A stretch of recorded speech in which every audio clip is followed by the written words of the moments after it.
El cargo más importante en la democracia es el cargo de ciudadano.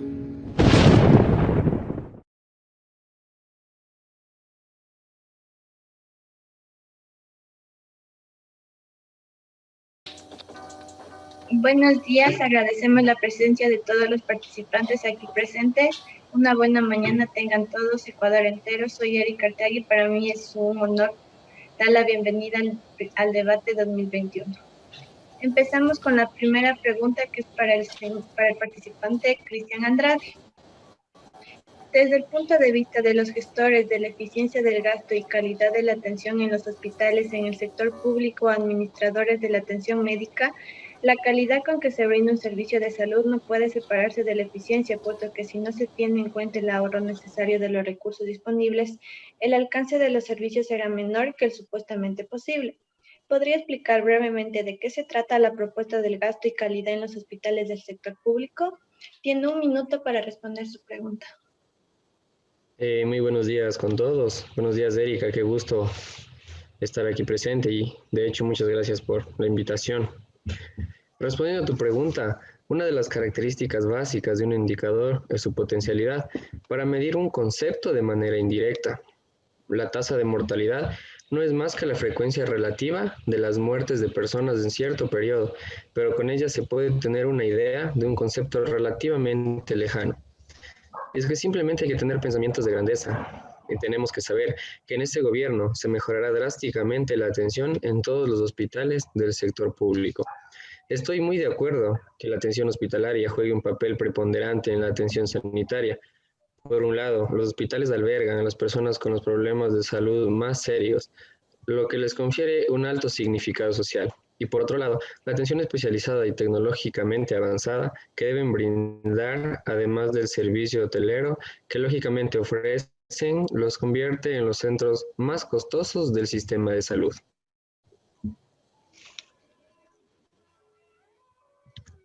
Muchas gracias por su respuesta. La siguiente pregunta es para la señorita Calapaqui.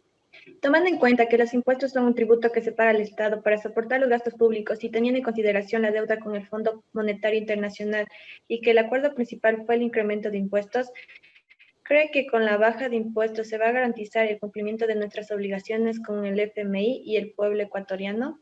Tiene 1 minuto para respondernos su pregunta. Gracias con todos, Erika, muchas gracias por tu pregunta.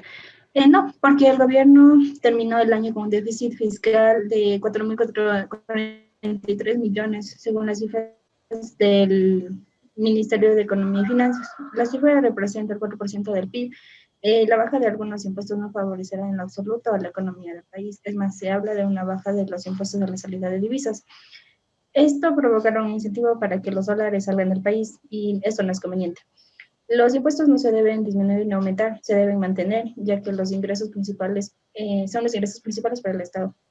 En el acuerdo con el FMI se establece que se debe tener impuestos para asegurar el pago del crédito que se autorizó recientemente para el país. Las autoridades deberán tomar medidas tempranas para mejorar las finanzas públicas una vez que la economía comience a recuperarse. Esto incluye reducir el gasto relacionado con implementar un paquete de reforma fiscal que incluye una moderación del gasto corriente y del capital. Es muy fácil decir que hay que recortar gasto o disminuir los subsidios, pero hay que tener en cuenta que hay una realidad detrás. Gracias. Muchas gracias por su respuesta. La siguiente pregunta es para el participante Francisco Andrade. ¿Cuál es la propuesta de Guillermo Lasso para ayudar a la economía del Ecuador? Tiene 1 minuto para decirnos su respuesta. ¿Qué tal, Erika? ¿Cómo estás? Gracias por la pregunta. Dentro de su plan de campaña, la propuesta económica de Guillermo Lasso busca eliminar el déficit estructural que ha vivido el país en los últimos 14 años, ya que el Ecuador se encuentra en un déficit fiscal cerca de los 5 puntos del PIB, es decir, unos 4.000 millones de dólares. Para combatir este déficit, se efectuará políticas públicas con déficit cero, lo cual se logrará en los 4 años de gobierno próximo. Muchas gracias por su respuesta. La siguiente pregunta es para la señorita Benavides. Con la crisis fiscal que nos dejó este 2020 y que sigue en el actual año no tomar medidas drásticas como reducir el salario, ¿qué tipo de gastos se disminuirá a pesar que los gastos solamente han ido aumentando o qué medidas se deberían implementar? Tiene un minuto para responder. Muy buenos días con todos, un abrazo fraterno.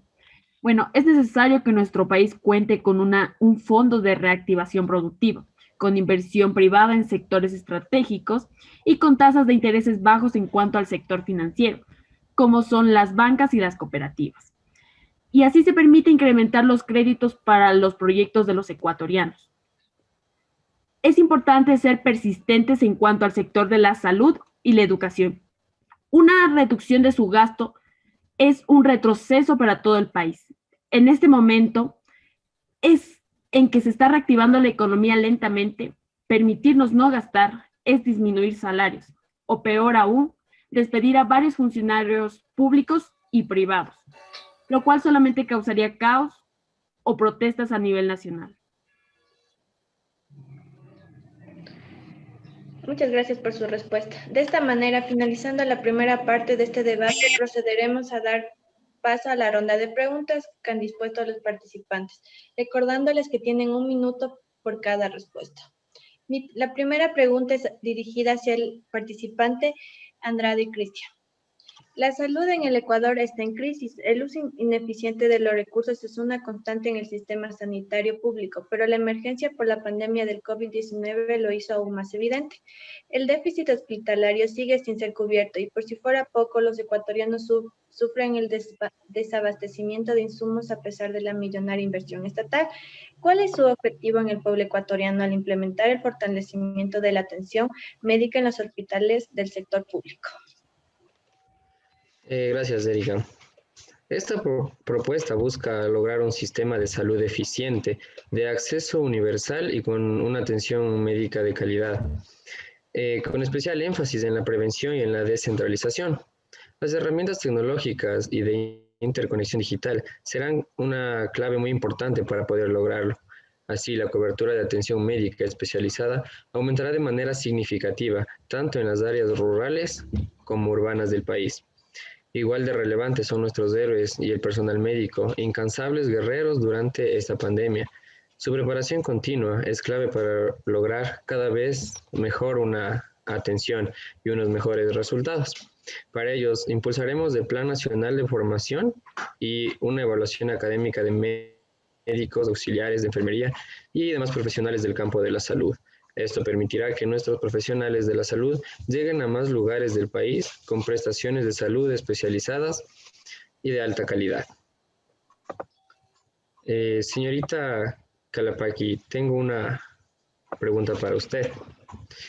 Es grave el deterioro de la calidad del trabajo, pues el empleo de calidad se redujo más de 30 puntos porcentuales entre el 2007 y junio del 2020. Tras los devastadores efectos de la pandemia del COVID-19, el empleo adecuado apenas representa el 17% de la población económicamente activa, conocida como PEA en sus siglas, y se han perdido casi 2 millones de empleos adecuados en los últimos 3.5 años. ¿Cómo es posible fomentar la inclusión de 1 millón de ecuatorianos, principalmente jóvenes, mujeres y los grupos vulnerables en el mercado laboral post-COVID-19? Muchas gracias, Cristian, por tu pregunta. Bueno, la propuesta del candidato Guillermo Lasso consiste en tener un plan de capacitación a la creación de modalidades de contratación que ayuden a los jóvenes a adquirir experiencia, que brinde flexibilidad a las mujeres y a los jefes de hogar a estar cerca de sus familias y, en definitiva, a todos los ecuatorianos a encontrar mayores empleos de calidad. Para cubrir las plazas de trabajo ofrecidas es necesario primero recuperar la economía del país y fomentar el incremento de microempresas y emprendimientos para que así existan fuentes de empleo que puedan cubrir una cierta cantidad de plazas de trabajo que necesitamos los ecuatorianos tras haber perdido sus empleos por el COVID-19. Bueno, mi pregunta es para el señor Francisco Andrade. Analizando la deuda pública en nuestro país, ¿qué pasará con la deuda pública que mantiene el Ecuador en los últimos años? Bueno, gracias por tu pregunta. Para responder la pregunta, lo primero que debemos tomar en cuenta es qué es la deuda pública. En el Ecuador, la deuda pública ha sido el financiamiento de la corrupción el déficit fiscal, los sobreprecios y el gasto de los últimos 15 años. Por lo tanto, lo que propone el candidato Lasso es equilibrar esta deuda para que el país deje de endeudarse más. Esto será posible mediante el aumento de ingresos del país, lo cual provocará la reactivación económica del mismo. Yo igual tengo una pregunta para la señorita Benavides, que es la siguiente. Siendo el impuesto al valor agregado IVA un impuesto explícito en todas las facturas que afectan en el consumo de las familias y la competitividad de los negocios, ¿cuál sería el mejor camino para esto? ¿Eliminarlo, mantenerlo, aumentarlo o disminuirlo? Claro, tomando en cuenta que es la principal fuente de financiamiento para la política social y para la inversión pública.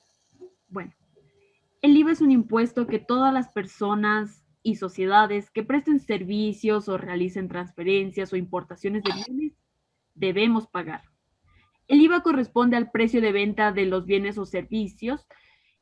También hay que tomar en cuenta que varios productos que se encuentran en estado natural tienen una tarifa del 0%, al igual que productos como son el pan, el azúcar, enlatados, semillas, algunos medicamentos específicos, útiles escolares, entre otros. Entre otros productos que son de primordial consumo o que no pueden faltar en el hogar ecuatoriano. Hay que tener en cuenta que Ecuador se encuentra entre los 3 países con el PIB más bajo de América Latina. A pesar de que nuestro país se encuentre actualmente en una recesión económica, la disminución de la tarifa del IVA solamente generaría menos ingresos y que nos acostumbremos a pagar menos. Por lo cual la tarifa se debe mantener. El IVA no se aplica en todos los productos, por lo cual no se debe eliminar impuestos sin que el país tenga una economía estable. Listo. Yo también tengo una pregunta para la señorita Arteaga. En el tema de incorporar el Ecuador a mediciones internacionales, ¿a qué se refiere? Tomando en cuenta que ese plan marcha ya en el país. El año pasado se aplicaron las pruebas pilotos de PISA y no se obtuvieron buenos resultados para el Ecuador. ¿Cuál es el cambio que se propone en ese tema? Gracias por tu pregunta, Dayana. Respondiendo, además de PISA, existen otras organizaciones internacionales que se dedican a hacer mediciones en el sector educativo en varios campos, no solo en la educación básica, sino también en niveles de educación más altos. E incorporar más mediciones es necesario para preparar a nuestros jóvenes para un mañana cada vez más globalizado y competitivo. Sin embargo, no estoy de acuerdo con esta propuesta, ya que para poder estar a nivel de otros países desarrollados, primero Ecuador debería mejorar el nivel de educación, ya que estamos retrasados tanto en educación como en la tecnología. Y además en nuestro país en educación existe una restricción presupuestaria. De esta manera finalizamos el primer debate y pues procederemos a dar la ronda de preguntas que han dispuesto a los participantes. Cedo la palabra a la señorita Benavides. Mi pregunta es para el señor Francisco Andrade. ¿Es cierto que Guillermo Lasso eliminará la prohibición del ingreso de banca privada internacional? Cabe recalcar que no existe ningún tipo de prohibición para el ingreso de la banca internacional hacia nuestro país, sino que la banca internacional no está interesada en ingresar al mercado de un país con una economía pobre como la nuestra. Por eso, Guillermo Lasso, dentro de su propuesta, promueve que pondrá en orden la economía, bajará el riesgo a nivel país y promoverá la inversión en todo el sector productivo. Esto para que se vuelva una economía más atractiva para las bancas internacionales y también para la inversión internacional a su vez. De igual forma, yo quiero hacer una pregunta hacia la señorita Calapaqui. Se promoverá la formalidad de emprendimientos, reduciendo los costos de la legalidad, básicamente eliminando toda tramitomanía que trunque el desarrollo productivo. Con la eliminación de los trámites que se debe hacer para emprender, se puede garantizar la funcionalidad, conservación y crecimiento de los emprendimientos de una manera adecuada. Disculpa por tu pregunta. No. Con la eliminación de los trámites que se deben cumplir, no se va a garantizar que los emprendimientos funcionen adecuadamente, ya que deben tener un seguimiento y un proceso de registro que cumpla con todos los parámetros. Es verdad que es tedioso hacer trámites, pero también es necesario realizarlos para tener datos certeros de la cantidad de emprendimientos que existen y las nuevas ideas que se están poniendo en práctica. Bueno, mi pregunta es para el señor Andrade Cristian. En el marco del proyecto de descentralización de políticas de drogas de los países andinos que se viene implementando en Bolivia, Colombia, Ecuador, Perú y Venezuela, impulsado por la Comisión Interamericana contra el Abuso de Drogas, CICAD, OEA, con el apoyo financiero de la Agencia Española de Cooperación Internacional y la Delegación del Gobierno para el Plan Nacional de Drogas, se ejecuta y resalta en su plan de gobierno el ideal de mitigar el consumo de estupefacientes. ¿De qué manera puede contribuir la propuesta del candidato Guillermo Lasso a cada municipalidad encontrada en los distintos lugares del Ecuador?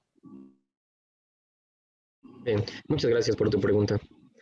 Uno de los objetivos del proyecto es la formación de promotores de prevención de consumo de drogas, que puedan contribuir con la labor que desarrollan los comités multisectoriales de prevención del consumo de drogas.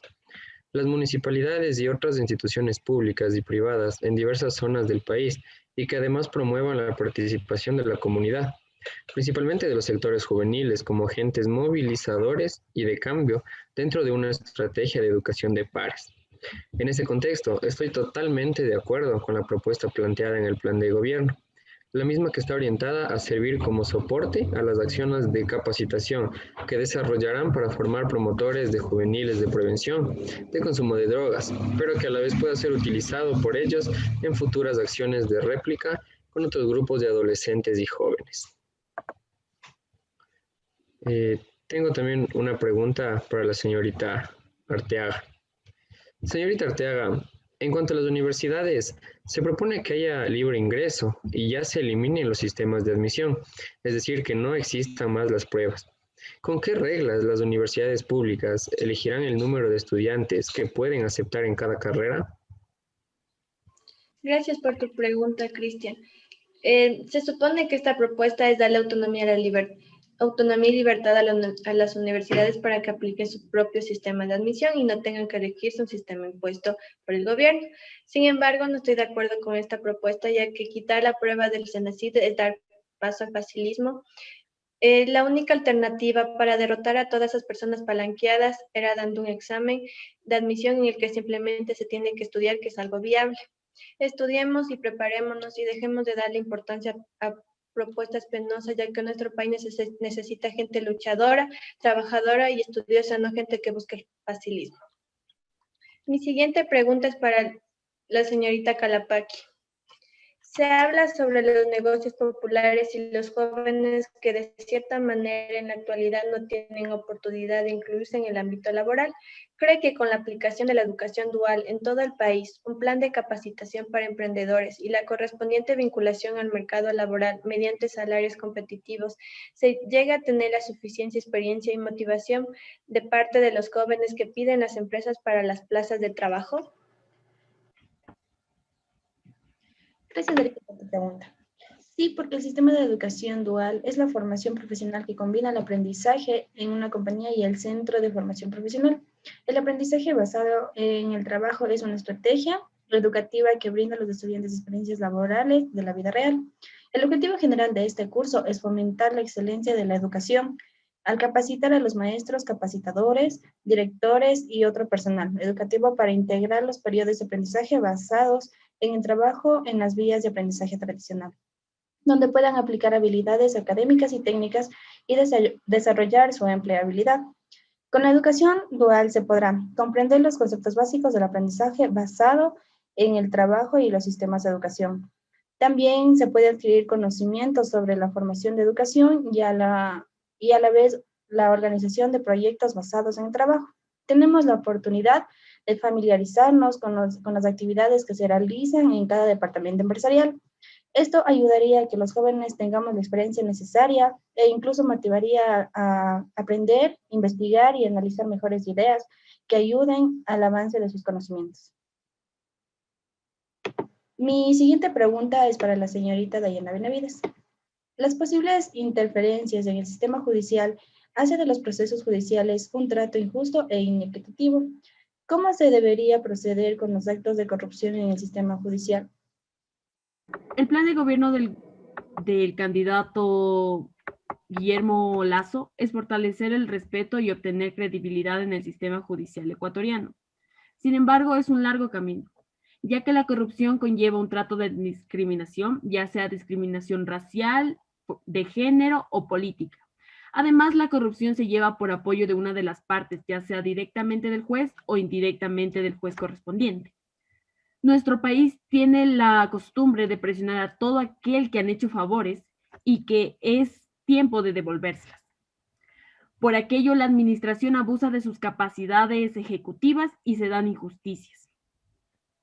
Para hablar de una justicia imparcial, es preciso no solo que los jueces sean imparciales, sino también que el sistema favorezca la imparcialidad, asegurando una igualdad de trato y un apoyo al más débil, para asegurarle la defensa. Por ello, la implantación del sistema de asistencia jurídica gratuita, eficaz para aquellos con menos medios es un elemento indispensable para hacer real la imparcialidad de la justicia.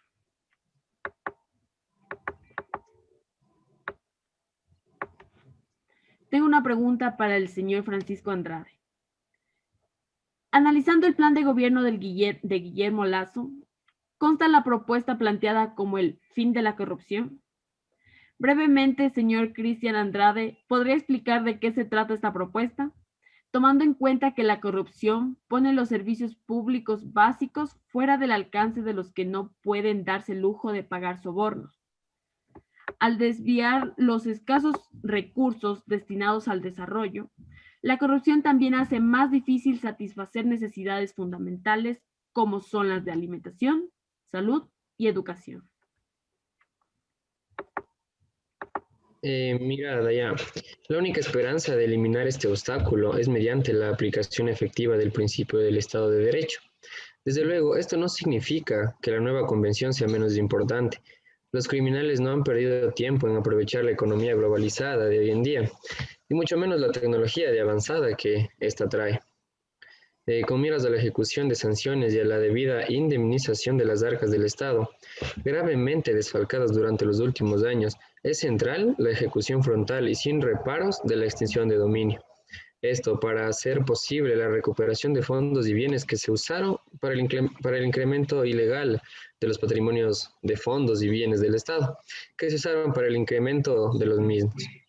La eficiencia en la recuperación de dineros y bienes de la corrupción indudablemente reduciría la predisposición al cometimiento de estos delitos, así como también otorgaría tranquilidad y confianza social. Señor Francisco Andrade, ¿cuál es la propuesta del candidato Guillermo Lasso sobre el sector petrolero y minero de nuestro país? Cristian, ¿cómo estás? Bueno, pues lo que propone Guillermo Lasso en lo que confía al sector minero es explotarlo, porque en nuestro país, gracias a Dios se puede decir, es muy rico en minerales, entonces es una fuente de ingresos que debería ser explotada. Por otra parte, en el sector petrolero, Guillermo Lasso no va a explotar el suelo para extraer petróleo. En vez de eso, se revisará el impacto ambiental que ha provocado la explotación del Yasuní, tanto como otras fuentes de explotación petrolera que se encuentran en la Amazonía de nuestro país.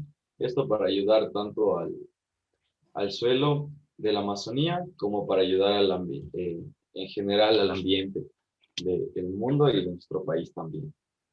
A continuación, procederé a realizar una pregunta hacia la señorita Arteaga. En cuanto a promover la actividad física y el desarrollo deportivo, la propuesta es implementar un programa de formación continua para docentes de educación física de escuelas y colegios. ¿Cuál crees que sea el cambio que proponen en este tema? Gracias por tu pregunta, Francisco. La importancia de la actividad física se la aprende desde la escuela y el colegio. Por lo tanto, fomentar la creación de un programa de formación continua para docentes de educación física. El programa asegurará el fortalecimiento de la calidad y la actualización permanente de las mejores prácticas educativas, motivando a los estudiantes a mantener la actividad física a lo largo de su vida. Esta propuesta es válida, ya que la práctica deportiva proporciona importantes beneficios sociales, culturales y económicos para las personas. Además, la actividad física es un factor fundamental para el fortalecimiento y la prevención y tratamiento de enfermedades no transmisibles como es la NT. Además, la actividad física contribuye a la prevención de otros factores de riesgos como es hipertensión, sobrepeso y obesidad. De hecho, 4 de las principales muertes en nuestro país pueden ser reducidas por la actividad física, en donde la muerte del año 2019 corresponde al 29% de total de fallecidos y en el año 20 el 30% de total de fallecidos. De esta manera, tendremos a continuación la última ronda de preguntas que finalizará con el debate. La siguiente pregunta es para el participante Andrade Francisco. ¿Cómo se va a reactivar el sector de la cultura del Ecuador? Gracias por tu pregunta, Erika. Pues bueno, el sector de la cultura ha sido gravemente afectado en nuestro país y en todas partes del mundo debido a la pandemia del COVID-19. Por lo tanto, una de las propuestas de Guillermo Lasso es aumentar el turismo cultural dentro de nuestro país y cambiando ciertas leyes tributarias de la República del Ecuador para que todo el sector turismo obtenga una tarifa de 0% en impuestos. De esta forma, bajaremos los costos de este sector en nuestro país. Y así será más accesible tanto para ecuatorianos como para extranjeros visitar nuestro país, conocer nuestra cultura y así mejorar el turismo y también aumentar la economía dentro de nuestro territorio. También quiero aprovechar la oportunidad para realizar una pregunta hacia el Andrade Cristo. Es muy importante definir políticas de seguridad interna en ámbitos anteriormente mencionados y adoptarlas como políticas de Estado con el fin de que éstas sean sostenibles en el tiempo y que todos los entes involucrados mantengan la debida coordinación y cuenten con el financiamiento necesario. ¿Usted está seguro de que las políticas de seguridad interna vencerán la inseguridad y delincuencia organizada dentro de un país que se conoce como netamente inseguro? Gracias, Francisco. Mira, déjame decirte que a pesar de que la inversión en seguridad ha aumentado significativamente, el esfuerzo en el área de prevención puede considerarse inexistente y no solo se han enfocado en los elementos visibles de los delitos que causan estos efectos. Según una encuesta de victimización y percepción de inseguridad realizada por el INEC, la principal causa de delincuencia en el Ecuador es el desempleo. No estoy muy de acuerdo con este apartado, ya que para ello es necesario tomar las decisiones necesarias para ayudar a mitigar este gran problema, que afecta gravemente a todos los ecuatorianos, y de esta forma lograr que nuestro país sea un lugar seguro para todos. Los ecuatorianos debemos tener la certeza de que unidos en un compromiso por nuestra vida, podemos vencer a la inseguridad y a la delincuencia.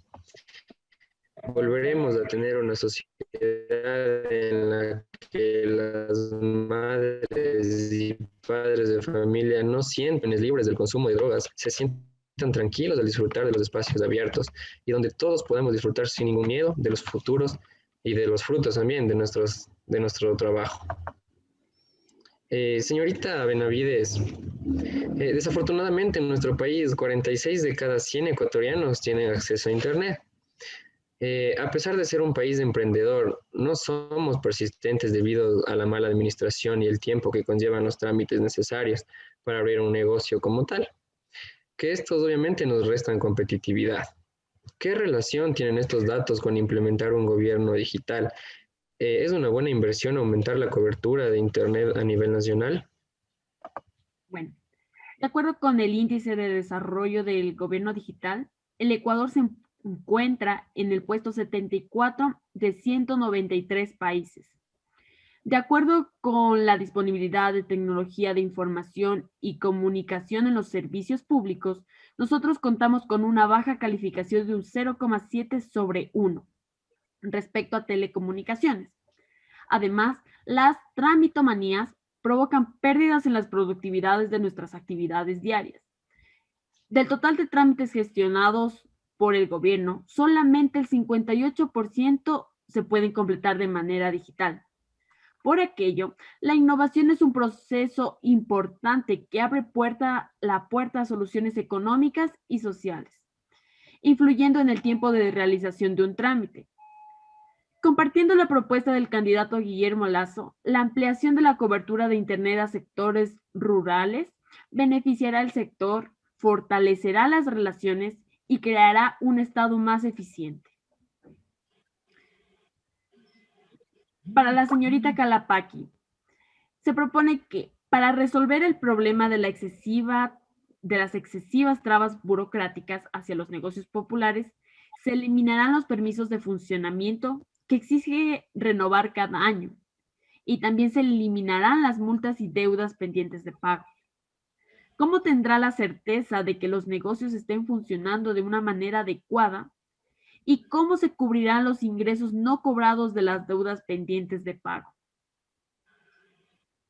Gracias, Dayana, por tu pregunta. Efectivamente, no se tendrá la certeza de que los negocios populares funcionen adecuadamente, porque el permiso de funcionamiento es el documento otorgado por parte de la Agencia Nacional de Regulación, Control y Vigilancia Sanitaria a los establecimientos sujetos a control y vigilancia sanitaria que cumplen con los requisitos para su funcionamiento. Estos son establecidos en la normativa vigente, a excepción de los establecimientos de servicios de salud. Por otra parte, es necesario cobrar las deudas pendientes porque sabemos que existe una disminución en los ingresos por parte de los impuestos y un crecimiento en el déficit. Y es necesario cubrir gastos porque en realidad tenemos más gastos que ingresos. Y el no cobrar los valores a deuda representaría menos ingresos todavía. Bueno, mi siguiente pregunta es para la señorita Arteaga. En cuanto a la educación libre con los más altos estándares de calidad en todos los niveles, proponen renovar la infraestructura física y tecnología de las escuelas y colegios en las zonas rurales. ¿Cuál es el cambio que propone en este tema? Gracias por tu pregunta, Giselle. Con esta propuesta se busca solucionar la falla de administración que fue la de cerrar escuelas rurales donde se encuentra un cuarto de estudiantes de todo el país. El cierre fue de aproximadamente 5.000 escuelas rurales, que excluían muchos niños y jóvenes del sistema educativo. Estoy de acuerdo con esta propuesta, ya que es indispensable que la nueva visión de la educación contemple la diversidad como un fundamento básico para su desarrollo. La educación se transforma constantemente y nuestro sistema educativo debe de estar listo para adaptarse en todo momento. A esto hay que sumar la ayuda e incentivos para que los más vulnerables no abandonen la educación. Se debe de fortalecer los programas de alimentación escolar y la educación rural. De esta manera, damos por finalizado el debate acerca de las propuestas de Guillermo Lasso, en donde hemos tratado temas como salud, educación y economía. Agradecemos a los participantes aquí presentes. Concluido con este trabajo, la finalidad del mismo fue analizar las propuestas del candidato Guillermo Lasso de acuerdo a nuestro criterio y datos estadísticos que encontramos en páginas como son las del INEC y Ministerio de Economía y Finanzas. Muchas gracias por su atención. Hemos finalizado este conversatorio.